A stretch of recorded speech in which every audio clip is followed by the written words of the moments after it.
দেখেছেন রোজা রেখে ধূমপান করা যাবে কিনা। অনেকে বলে থাকেন যে রোজা রাখা অবস্থায় সিগারেট খেলে রোজার কোনো ক্ষতি হয়, এটা কি সঠিক? রোজা রাখা অবস্থায় পিরিয়ড হয়ে গেলে করণীয় কি? রোজা রাখা অবস্থায় স্বপ্নদোষ বা কামভাবের জন্য মজি বের হলে কিংবা বীর্যপাত হলে কি রোজার কোনো ক্ষতি হয়? রমাদান মাসে মহিলারা রান্না করার সময় কি লবণ চেক করতে পারবেন? রমজান মাসে প্রতি সেকেন্ডে সেকেন্ডে মুখে থুতু আসে, এখন আমার কি করা উচিত?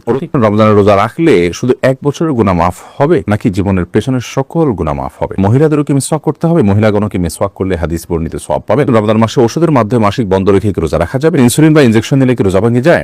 গীবত করলে কি রোজা হবে? প্রিয় দর্শক, আর বিলম্ব না করে চলুন আপনাদের প্রশ্ন উত্তর দেওয়ার পালায় প্রবেশ করি। এমডি ওয়াকিল আজম আপনি লিখেছেন, সোনার জাকাত কি প্রতি বছর দিতে হবে? স্বর্ণ, রূপা, নগদ অর্থ, ব্যবসার মাল সহ জাকাত যোগ্য যে সমস্ত সম্পদ আছে সেসব সম্পদ প্রতি জাকাত বর্ষে একবার করে আদায় করতে হবে। বিধায় এটি একবার আদায় করলেই সারা জীবনের জন্য আদায় হয়ে যাবে না, বরং প্রতি বছর একবার করে দিতে হবে, যদি 1 বছর আপনার কাছে সেটি থাকে। এমনি লাবিব তানভীর লিখেছেন, গীবত করলে কি রোজা হবে? রোজার স্ট্রাকচার হয়ে যাবে, অর্থাৎ বাহ্যিকভাবে রোজা হয়ে যাবে, কিন্তু অন্তর্নিহিত যে রোজা সেটি হবে না, অর্থাৎ রোজার প্রাণ ক্ষতিগ্রস্ত হবে, তার কারণে রোজার মান কমে যাবে, কোনো কোনো ক্ষেত্রে রোজা অর্থহীন হয়ে যেতে পারে। এজন্য রোজা রেখে গীবত করা অন্যান্য পাপের কাজ করা অনুচিত এবং রোজা বেঁচে থাকা। এরপরে প্রশ্ন করেছেন রূপা খানম, আপনি লিখেছেন, মহিলাদেরও কি মিসওয়াক করতে হবে? মহিলাগণ কি মিসওয়াক করলে হাদিস বর্ণিত সওয়াব পাবেন?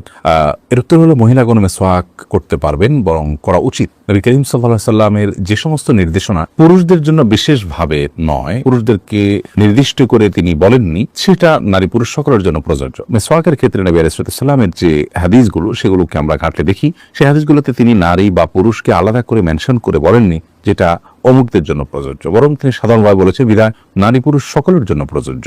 তাছাড়া মেসওয়াকের যে উপকারিতা সেটা পুরুষদের উপর যেরকম বর্তায় নারীদের উপর একইভাবে বর্তায়, বিধায় তারাও অধিক মানে মেসওয়াক করবেন। মেসওয়াকের যে জায়গাগুলো আছে সেগুলোতে মেসওয়াক অধিক পরিমাণে করবেন। মেসওয়াক বিষয়ে আমাদের একটা ভিডিও বক্তব্য আছে, কোন কোন জায়গায় মেসওয়াক করতে হবে, 7টি জায়গায় মেসওয়াক করার কথা বিভিন্ন হাদিস থেকে আমরা জানতে পারি, সেগুলোকে আমরা একত্র করে দিয়েছি। সেই জায়গাগুলোতে একজন পুরুষ যেমন মেসওয়াক করার চেষ্টা করবেন, একজন নারীও তার মতো করে মেসওয়াক করার চেষ্টা করবেন। রমাদান মাসে সিয়াম রেখে দিনের বেলা মেসওয়াক করা যায়। নবী করিম সাল্লাল্লাহু আলাইহি সাল্লাম এত বেশি সংখ্যক মেসওয়াক করেছেন রমজান মাসে রোজা রেখে যে আয়েশা দ্বারা তারা বলেছেন গুণে শেষ করা কঠিন হবে। তানজিনা লিজা, আপনি জানতে চেয়েছেন, রমজান মাসে প্রতি সেকেন্ডে সেকেন্ডে মুখে থুতু আসে, এখন আমার কি করা উচিত? কোনো অসুবিধা নেই।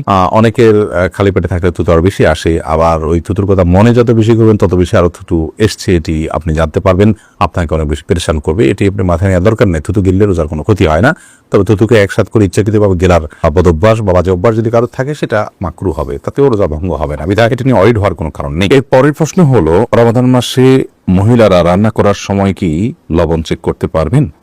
আমাদের মা বোনরা রমাদান মাসে রান্না করতে গিয়ে বা যে কোনো পুরুষও রান্না করতে গিয়ে যদি তরকারির লবণ চেক করতে হয়, স্বাদ চেক করতে হয়, তাহলে সেক্ষেত্রে সেটি তার জন্য জায়েজ হবে যদি এই চেকটা হয় জিহ্বা দিয়ে এবং চেক করে সাথে সাথে আবার থুতুর মাধ্যমে তিনি সেটাকে পরিষ্কার করে ফেলে দেন, অর্থাৎ গলদকরণ না গেলেন, তাহলে সেক্ষেত্রে সেটি জায়েজ হবে। যদিও এটা অ্যাভয়েড করতে পারলে সেটা বেটার এবং উত্তম।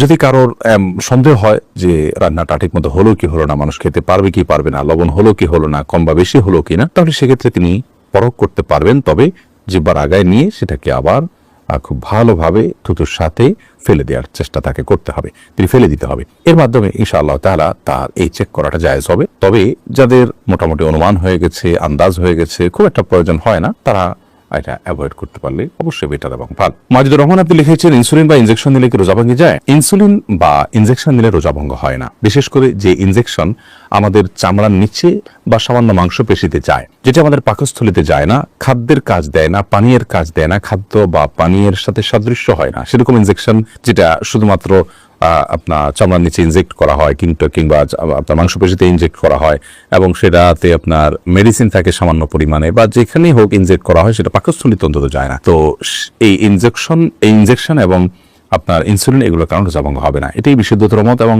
সংখ্যাগরিষ্ঠ উলামা ইকরাম, আরব আজম সবারই মত বলতে গেলে। সেই হিসাবে টিকাও এটা রোজা ভঙ্গের কারণ না, টিকা নিলেও রোজা আপনি থাকবে আপনার রোজা। তবে যে ইনজেকশন আপনার খাদ্য বা পানীয়ের কাজে, ধরুন গ্লুকোজ আছে, এরকম গ্লুকোজের যে স্যালাইন আছে যদি আপনি গ্রহণ করেন তাহলে তারপর রোজা ভঙ্গ হয়ে যাবে, কারণ এটা খাদ্য এবং পানির কাজ দিয়ে থাকে। এরপরে প্রশ্ন করেছেন শাহেদ আলী, আপনি লিখেছেন, রোজা রাখা অবস্থায় স্বপ্নদোষ বা কামভাবের জন্য মজি বের হলে কিংবা বীর্যপাত হলে কি রোজার কোনো ক্ষতি হয়? রোজার মধ্যে কামভাবের কারণে যদি কারোর মজি বের হয়, যেটাকে কিছুটা আঠালো পানির মতো যে পদার্থ যদি বের হয়, তাহলে সেক্ষেত্রে তার ফলশ্রুতিতে রোজা ভঙ্গ হবে না। বীর্যপাত যদি হয় এবং সে বীর্যপাত যদি হয় উত্তেজনার সাথে, তাহলে সেক্ষেত্রে সেটি রোজা ভঙ্গের কারণ হবে, সেটি হস্তমৈথুনের মাধ্যমে হোক বা অন্য কোনো কামভাবের কারণে, কোনো জরুরি বিষয়ক চিন্তা ভাবনার কারণে বা এ জাতীয় কোনো আচরণের কারণে যদি আপনার কামভাবের সাথে উত্তেজনার সাথে যদি বীর্যপাত হয়, তাহলে তার ফলে রোজা ভঙ্গ হবে। আর যদি কারোর অসুস্থতার কারণে বীর্যপাত হয়, শারীরিক কোনো দুর্বলতার কারণে অথবা স্বপ্নদোষের কারণে, তাহলে তার কারণে রোজা ভঙ্গ হবে না। তবে মজি যেটা কিছুটা আঠালো পানির মতো, সেটি বের হওয়ার ফলে, যেটা বীর্য নয়, শুভ্র সাদা নয়, সেটি বের হওয়ার ফলে রোজা ভঙ্গ হবে না। তবে সেটি বের হলে অজু ভঙ্গ হবে। তবে রোজা রেখে আপনার মজি বের হতে পারে এরকম কোনো চিন্তা ভাবনা, কল্পনা বা আচরণ থেকে বিরত থাকা উচিত। সিয়ামের যে মৌলিক লক্ষ্য আছে, সেই লক্ষ্য সাধনের স্বার্থে এবং প্রয়োজনে। বাইয়ান আক্তার আপনি লিখেছেন, রমজানের রোজা রাখলে শুধু 1 বছরের গুনাহ মাফ হবে নাকি জীবনের পেছনের সকল গুনাহ মাফ হবে? বোন বাইয়ান আক্তার, নবী করিম সাল্লাল্লাহু আলাইহি ওয়াসাল্লাম বলেছেন, মান সামা রমাদান ঈমানান ওয়া ইহতিসাবা, যে ব্যক্তি রমাদান মাস ব্যাপী রোজা রাখবে ঈমানের সাথে, ইখলাসের সাথে, নিষ্ঠার সাথে, গফিরা লাহু মা তাকাদ্দামা মিন যামবিহি, তার পেছনের সমস্ত গুনাহ মাফ করে দেওয়া হবে। এই হাদিস থেকে বোঝা যায় গোটা জীবনের গুনাহ আল্লাহ তাআলা মাফ করবেন, 1 বছরের নয়। তবে হ্যাঁ, এখানে গুনাহ মাফ বলতে ছোট ছোট গুনাহের কথাই বোঝানো হয়েছে, কারণ বড় গুনাহ এবং কাবিরা গুনাহ যেগুলো, সেগুলো তওবা ছাড়া মাফ হবে না। বিধায়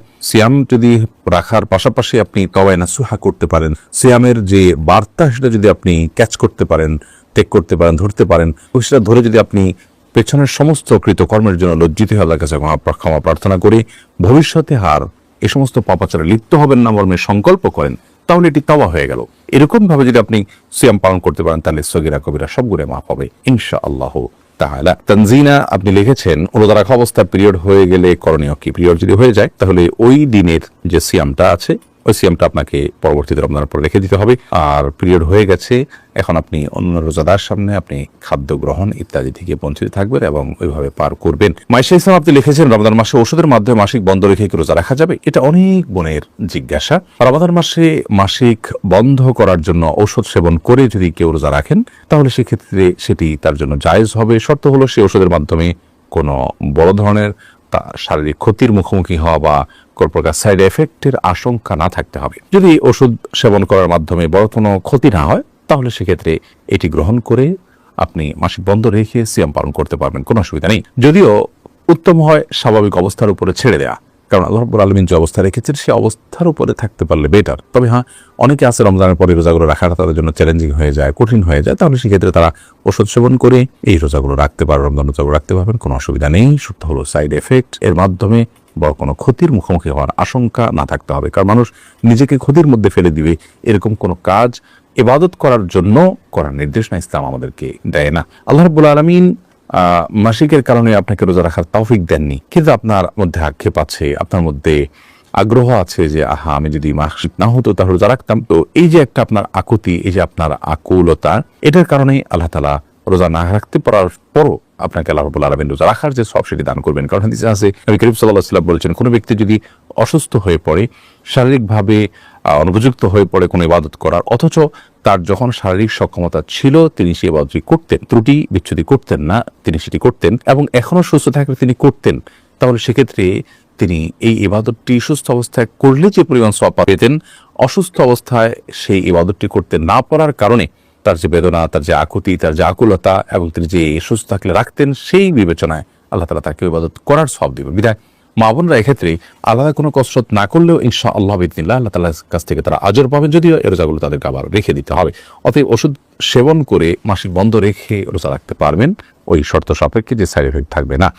মিলন হোসেন আপনি লিখেছেন, রোজা রেখে ধূমপান করা যাবে কিনা? অনেকে বলে থাকেন যে রোজা রাখা অবস্থায় সিগারেট খেলে রোজার কোনো ক্ষতি হয়, এটা কি সঠিক? এটা কোনো মানুষ বলে, আমি তো এই প্রথম শুনলাম। যাই হোক, কেউ যদি বলে থাকেন সেটি নেহায়াতি ভুল। ধূমপান করলেও তার ফলে রোজা ভঙ্গ হবে, কারণ এটা পান ধোঁয়াগুলো মানুষের ভেতরে প্রবেশ করে, বিধায় এটি রোজা ভঙ্গের কারণ। রোজা অবস্থায় ধূমপান করা জায়েজ নয়, যদিও রোজা রাখা অবস্থার বাইরেও ধূমপান করা জায়েজ নয়। রোজা অবস্থায় ধূমপান করলে সেটি গুনাহ হবে, আবার রোজা ভঙ্গের কারণ হবে। যদিও সন্ধ্যার পরে কেউ ধূমপান করলে গুনাহ হবে, বাট রোজা ভঙ্গের বিষয়টি সেখানে থাকছে।